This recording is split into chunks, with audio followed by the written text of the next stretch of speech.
Good morning, YouTube family, and welcome to Tina's Tiny Living Tiny Family. Going to be part 2 on frugal tip living and living tiny. In the last video, I gave you several things about what I do as far as being frugal, and today I want to share a little bit more and continue on with that. We talked about using hot water in the last one, especially if you're on grid like I am. Another thing that I do where I don't use hot water is when it comes to the dishes. I do wash my dishes in hot water, but if I rinse dishes, I rinse them in cold water. Once in a while, if I'm just got done doing the dishes and I've used a bowl or a glass or a cup, I will wash it in cold water and dry it and put it away. When you wash in cold water, you use way less soap than if you do for hot water. So it only takes a very little dab of whatever kind of soap it is you're using to wash your dishes in cold water. Summertime is really good for washing dishes in the summertime, and they also dry very quickly if you're draining them. And of course, most people who are off-grid, they always have a wood stove to heat their water up. Even if you're on grid, a lot of people will have wood stoves. Me, I do not have that opportunity. All I know is that every time I turn on the hot water, it's going to cost dollars. The other thing is showers. Some people like to take an hour-long shower. Some people like to take a half an hour shower. Really, all you need is a 5 to a 10-minute shower to get very clean. And the new trend now is learning to take showers in cold water to get the health benefits from it. I've been working on that a little bit myself. Haven't got quite to the point yet. In the summertime, yes. And so what I like to do, I like to take just 5 to 10 minutes tops. And as for me, I only take 3 showers a week. I only have a shower. Living in an apartment, I don't have a bathtub. So 3 showers a week. And with the 3 showers a week, I only wash my hair 2 days a week. And yes, I have long hair. And yes, it is thick. I've also learned not to use blow dryer anymore because that kills and damages your hair. So that's been a little bit getting used to because my hair is thick and it takes quite a while for it to dry. But I've learned to do it.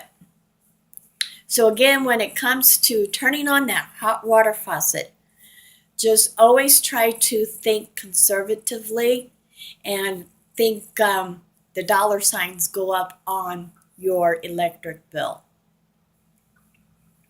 One other thing I want to talk about as far as being frugal is clothes. Yes, I'm by myself, but you can do this even with your family. Can you wear your clothes 2 days in a row? Yes, you can. I do. Do you have to wash your clothes the first time that you wear it? No, you can hang it up and you could wear it another time or 2, depending on what it's made of, what kind of material, before you wash it again. Those are just some of the ways that you can slim down on doing laundry.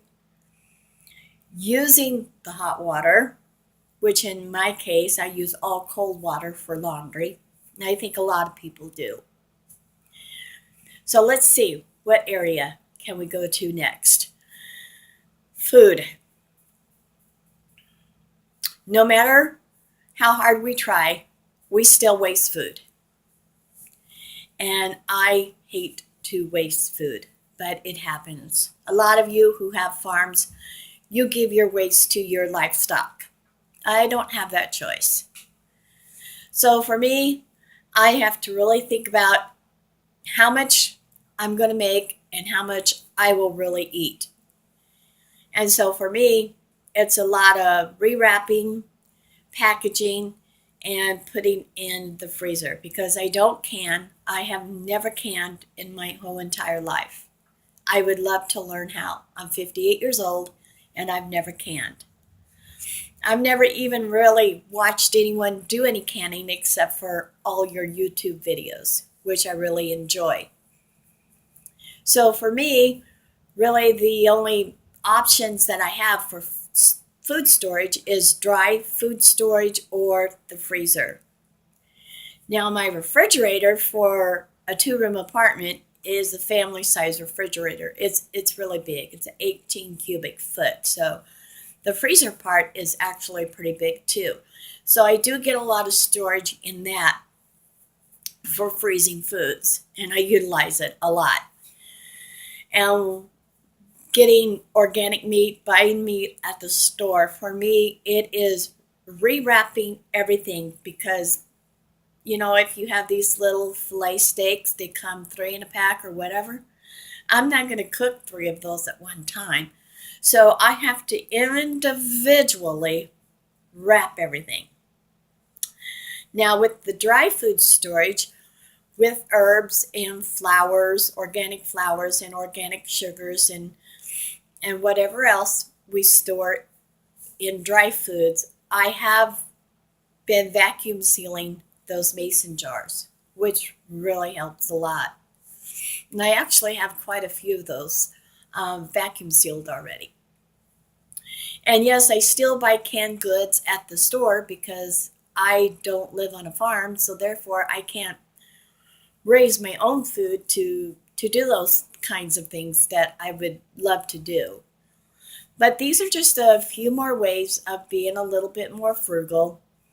And my soapbox, of course, is the hot water. And I don't know what everyone pays for electricity, but where I live, the electricity cost has gone up. And I'm sure it has for everyone else. And so I try to keep that on a very low scale, and going into summertime, that is very doable. There's many ways to not use your electric. And again, one is keeping the lights off. Don't need it during the daytime. Even this morning when I got up, all I had to do was just open up my curtains and the light was there. I mean, that's God's natural light. I mean, that's what He gave us. And it's enough for the whole day. I mean, it shines all day long, like I said, till 8 or 8:30 at night. So it's great in the summer. Wintertime, different story.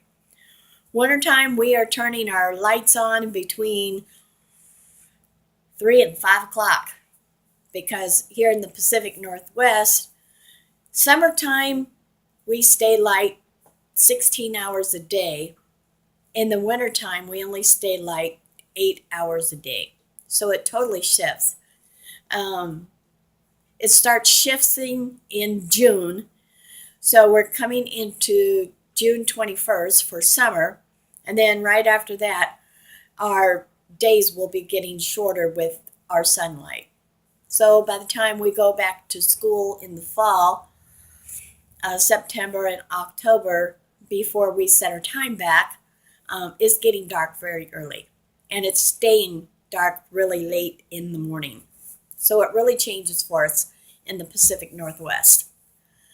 So I'm hoping that everyone will share with me some of your frugal tips. I know I'm still new to YouTube, and I do have about 20 subscribers so far, which I'm surprised I've even gotten to that mark since I do all of my videos with the cell phone. Haven't quite got the camera yet to be able to elaborate more on the videos. But I thank everyone who is subscribing and will subscribe, I hope, and who do watch my channels. And do leave a comment, like, subscribe. And again, you're watching Tina's Tiny Living, Tiny Family. Thank you for watching and have a great day.